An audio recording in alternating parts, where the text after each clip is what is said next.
Alors, bonjour et bienvenue à une autre capsule de Médici. Aujourd'hui, on va discuter de l'Assemblée générale de Berkshire Hathaway qui a eu lieu très récemment. Donc, sur l'écran à votre gauche, vous avez Warren Buffett qui a maintenant 90 ans et son partenaire Charlie Munger à droite qui a 97 ans. Donc, pendant 4 heures, ils répondent à des questions de l'auditoire, ce qui est très impressionnant. Évidemment, ça a été fait virtuellement. Donc, aujourd'hui, en quelques minutes, évidemment, on n'a pas le temps de résumer les 4 heures, mais on va rentrer dans euh, quatre leçons ou faits saillants qu'on a retenus. Donc, on va parler du fait qu'une industrie prometteuse ne se traduit pas toujours en un bon investissement. Euh, on va parler un peu des incitatifs parfois pervers des SPAC. On va mentionner rapidement un exemple, une question intéressante que Buffett pose par rapport à Apple et finalement l'encaisse que Berkshire a à déployer si elle voudrait demain matin. Donc, avec le premier exemple, le premier fait saillant, l'industrie, Buffett il a donné l'exemple, dans le fond, de l'industrie automobile euh, où il y a eu 2000 entreprises qui sont rentrées dans cette industrie-là au fil du temps, donc sur une période d'à peu près 100 ans. Alors qu'en 2009, il restait seulement 3 joueurs aux États-Unis. Donc, il y avait Ford, GM puis Chrysler. Et 2 de ces joueurs-là ont fait faillite en 2009. Alors, je pense que l'exemple qu'il voulait illustrer, c'est que ça peut être très difficile de choisir de déterminer à l'avance ça va être qui le joueur dominant d'une industrie. Alors, euh, quand l'industrie est en stade de formation, quand elle est encore jeune.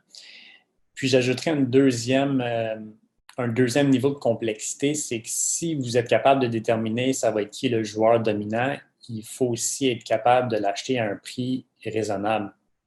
Puis l'exemple typique qu'on peut donner, c'est Amazon. Si vous avez déterminé que ça allait être le joueur dominant en 1999, vous achetez l'action, ça aurait pris une décennie là, avant de faire de l'argent sur l'action, finalement.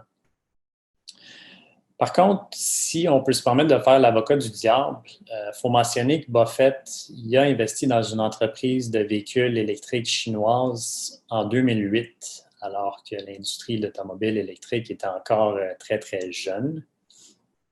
Alors, si on avait quelques conseils à donner, si vous voulez investir dans une industrie qui semble prometteuse, mais qui est encore très jeune, quelques conseils, ça serait peut-être d'attendre quelques années, puis de voir si un leader ou si un joueur qui émerge, qui a une plus grosse part de marché que les autres, et puis de comprendre comment il a fait pour devenir dominant, et aussi de comprendre la structure de l'industrie, puis si ce joueur-là, ses avantages peuvent se renforcer à travers le temps.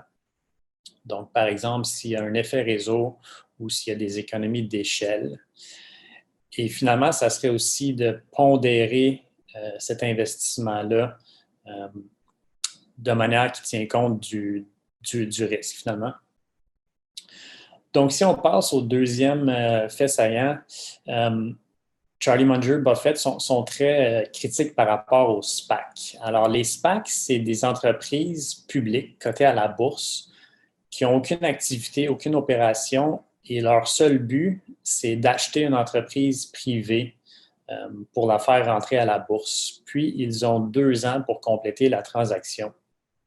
Alors, Buffett, il dit, bien, si vous me donnez 2 ans pour faire une acquisition, je vais en faire une, mais ça ne sera pas nécessairement une entreprise de qualité. Alors, ça, c'est un enjeu qu'il voit avec les SPAC. Puis le deuxième, c'est que les dirigeants de ces entités-là, ils se font donner des actions gratuites. Alors, ils ne prennent pas vraiment de risques. Autrement dit, ils jouent un peu avec l'argent des actionnaires minoritaires. Puis parfois, ces actionnaires-là peuvent être des petits investisseurs. Puis j'ajouterais un dernier élément, c'est que les SPAC ont le droit de démontrer des projections financières, des revenus et des profits sur 5 ans. Et ils peuvent avoir tendance à utiliser cet outil-là pour peindre un portrait assez optimiste de l'entreprise qu'ils veulent acquérir finalement. Alors, c'est juste de faire attention, je pense, le message qu'ils veulent envoyer. Ensuite, Buffett, il pose une question intéressante par rapport à Apple. Il dit, si vous avez le choix entre remplacer votre téléphone, c'est-à-dire délaisser votre téléphone ou votre automobile pendant 5 ans, lequel que vous choisirez? Puis ça fait un peu réfléchir. Ce n'est pas une décision facile. Puis probablement que plusieurs personnes diraient, je veux garder mon téléphone. Alors, ça vient en quelque sorte illustrer la valeur ou l'utilité qu'on donne à notre téléphone par rapport à un bien qui coûte beaucoup plus cher comme une automobile.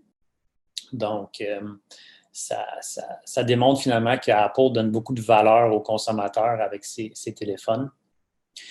Le dernier principal fait saillant qu'on aimerait mentionner, c'est que Buffett a mentionné qu'il pourrait mettre demain matin 70 à 80 milliards de dollars au travail sur les marchés à faire des acquisitions d'entreprises privées ou publiques.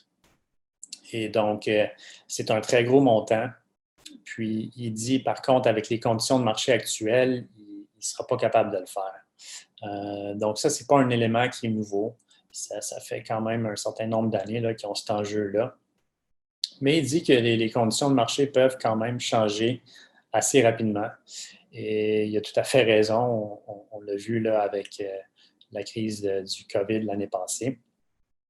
Puis, pendant ce temps-là, il y a toujours l'opportunité et l'option de racheter ses propres actions, ce qu'il a vraiment commencé à faire là, dans la dernière année.